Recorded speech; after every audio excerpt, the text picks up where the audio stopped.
Welcome to the Pride Volunteer Meeting for 2021. My name is Blaine Hall. I've been on the board for about 3 years now. I'm Jennifer Ferguson, the other volunteer coordinator, and I've been on the committee probably 6 years, I think. We also have another volunteer committee member, AJ, so he's another person that you can connect with questions about your volunteer experience as well. So the three of us are your go-to people. All right, we're gonna get started here. So this is gonna train you on your volunteer positions for Pride 2021. Okay, so Fort Wayne Pride is completely operated by volunteers. We do pay some police, but otherwise it is completely volunteer. The first festival took place in 1998, and there was less than 100 people. And now we're expecting over 15,000 this year. This will be our 24th Pride. And we just want to let you guys know that it is a big feat to put on Pride every year. It does cost close to $83,000 to put on and produce Pride. And I want to keep this in mind if you have people who are complaining about the price to get in or complaining about something that it costs a lot to put something like this on. So you may be able to use that information to enlighten some upset people. Okay, so our director of Pride is actually Nikki Foltz. Okay, she also does entertainers.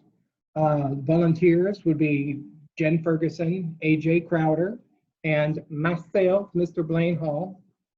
I also am in charge of Pride Wear, so when you walk in the doors, you actually get to see me. First, the people involved with vendors is Nikki Osland and Penny Aker, which you'll get a lot of people on Friday and Saturday who want to know where they go, so those are your go-to people for that. The beer area is going to be Kara Foltz and Wendy Strayer. The drag show is Jay Durnan.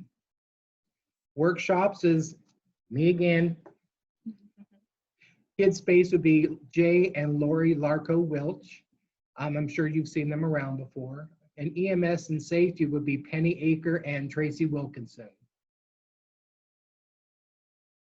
Okay, some basic information here about Pride. So there's no alcohol is allowed to come into the festival or leave the festival area. So if you got people at the front gate that are trying to bring in coolers, that is not allowed. Some vendors will bring in coolers, but they are going to have all that stuff brought in before the festival opens. So check those things. Also, they cannot leave with alcoholic beverages. So the people who are going to be at the exit gates, that's one thing to look out for, is that they're not walking out of the festival with a drink in their hand that has alcohol in it. There's also no pets allowed into Pride unless they are service animals, and no motorized vehicles. So no scooters, none of those, what are they called? The motorized scooters that you see downtown. No bicycles. They can have, obviously, power wheelchairs, and those kind of assistive devices are okay to come in. If there's a problem at the front gate, you can radio, one of us, and we will help you guys out. You want to keep a polite demeanor and be nice to people. We want them to have a really good time at Pride. We got to keep the rules and make sure we're holding true to the rules, but we want them to have a good time and enjoy themselves at Pride, and we want you to enjoy yourself as well. All bags are going to be searched by security, so we employ them. They will be at the front searching the bags, and then they're also going to be, after the patrons pay, they will be checking IDs so that people get the proper bracelet that they need for that day, 21 and up or under 21 bracelet. Like I said, no coolers. Entertainers and volunteers will be on a list at the front. And then anyone who is coming in with the entertainer will be listed on the list as well. So if an entertainer's coming in and they've got 10 people entourage with them, only the names on the list are allowed to get in for free. If there is entertainer or vendor that is not on the front gate list, you can talk to Penny or Nikki, who are in charge of vendors, or Nikki Foltz, who is the director and she's in charge of the entertainment. So she'd be the one to call for that. And you can just get a hold of me or Blaine or AJ and we will call them and get it figured out. There are security cameras at the front gate, so just so you guys know, and at the ticket trailer, so we're able to look back and see what happened. And no smoking except for in designated areas within the Headwaters Park east side. That includes vapes. Mm-hmm. Want to explain? Here's kind of a little map of what we're doing this year. Things are changing just a little bit. Instead of the kids space and the workshops and stuff being in the same area as the main Headwaters Park, everything is going to be on the west side. So we have an east side, which is going to be the stage and the regular vendors and all that good stuff there, beer tent, the whole shebang. On the west side is going to be the nonprofits, workshops, kids space. There's a second entertainment stage that we're going to have entertainers at. We're going to be doing the yard games and stuff there like we used to do on the other side. So we're just splitting it side east and west this year. Give us more, we needed more room. So that's exactly why we did that. Yep, that's a good thing. We're growing. I do want to say for those who are volunteering on the west side is open Saturday only. So no west side on Friday. But on Saturday, your shift runs until 9. And as you can see, the Saturday hours, that west side closes at 7. But that doesn't mean your shift is over at 7. There will be other duties and things to help close that west side on Saturday night. And there may be some other tasks that need to be completed over on the east side. So you can look for one of the board of directors or the committee members or Blaine, myself, or AJ, or you can go back to the volunteer tent and we will get you somewhere where you're needed for those other 2 hours of your shift. I think that's it for That's it for that one. Mm-hmm. All right, so Friday and Saturday, the front duty or front gate duties. Okay, there's admissions, there's the wristbanding. Anybody who's done this understands this. There is Pride Wear, which is what I'm in charge of, so you can always find me on the east side as you walk in the door. Security and exit gates, east and west, we're going to have volunteers at, as well as security. Food entrance and exit, we'll have probably volunteers there. And then we've got floaters, which is basically, as you know, it's going to be people where we need somebody didn't show up or something happened and we needed somebody to cover that area. We do ask that you arrive about 15 minutes early for your shift, okay? This year we're doing things differently. We're going to have a volunteer tent, and that's going to be as you walk in the door to your right. There's going to be a big white tent there, or I believe it's a white tent. And that's where you're going to get your shirt. You're going to get verify that you are where you volunteered at, okay, and where you're going to go. And any questions that we can answer will be done there, okay? Like I said, you can always contact one of us. We're always available. Typically, you can have somebody call us and we'll be available. Like I said, I'm at the I'm not volunteer tent. I'm at the Pride Wear booth all day, both days. So you can always come to me if you've got questions and we can find out where you need to be at, okay? And I just wanted to say real quick, thank you so much for volunteering.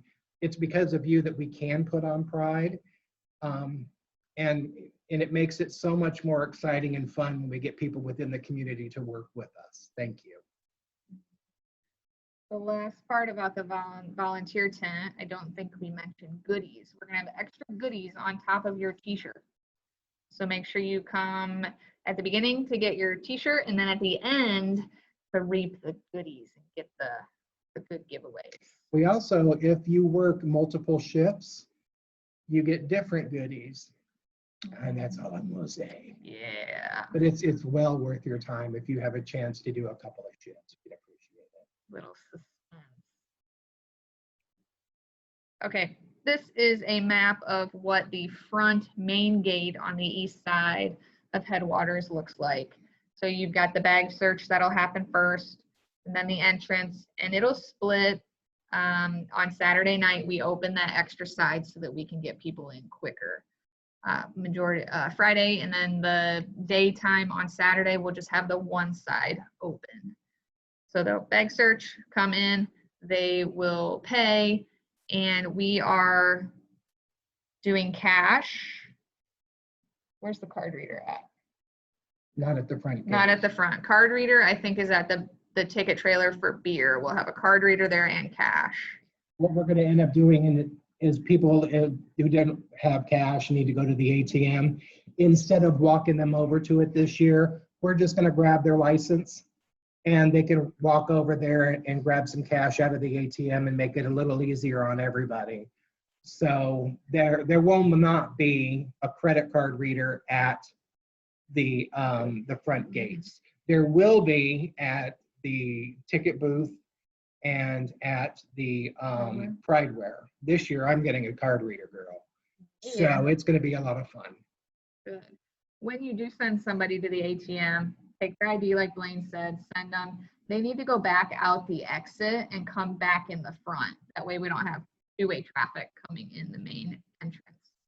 So they'll pay, they'll get wristbanded, and then we usually have awesome pronoun stickers that people can grab if they would like there at the front. And then, yeah, send them right in. So that's what that looks like.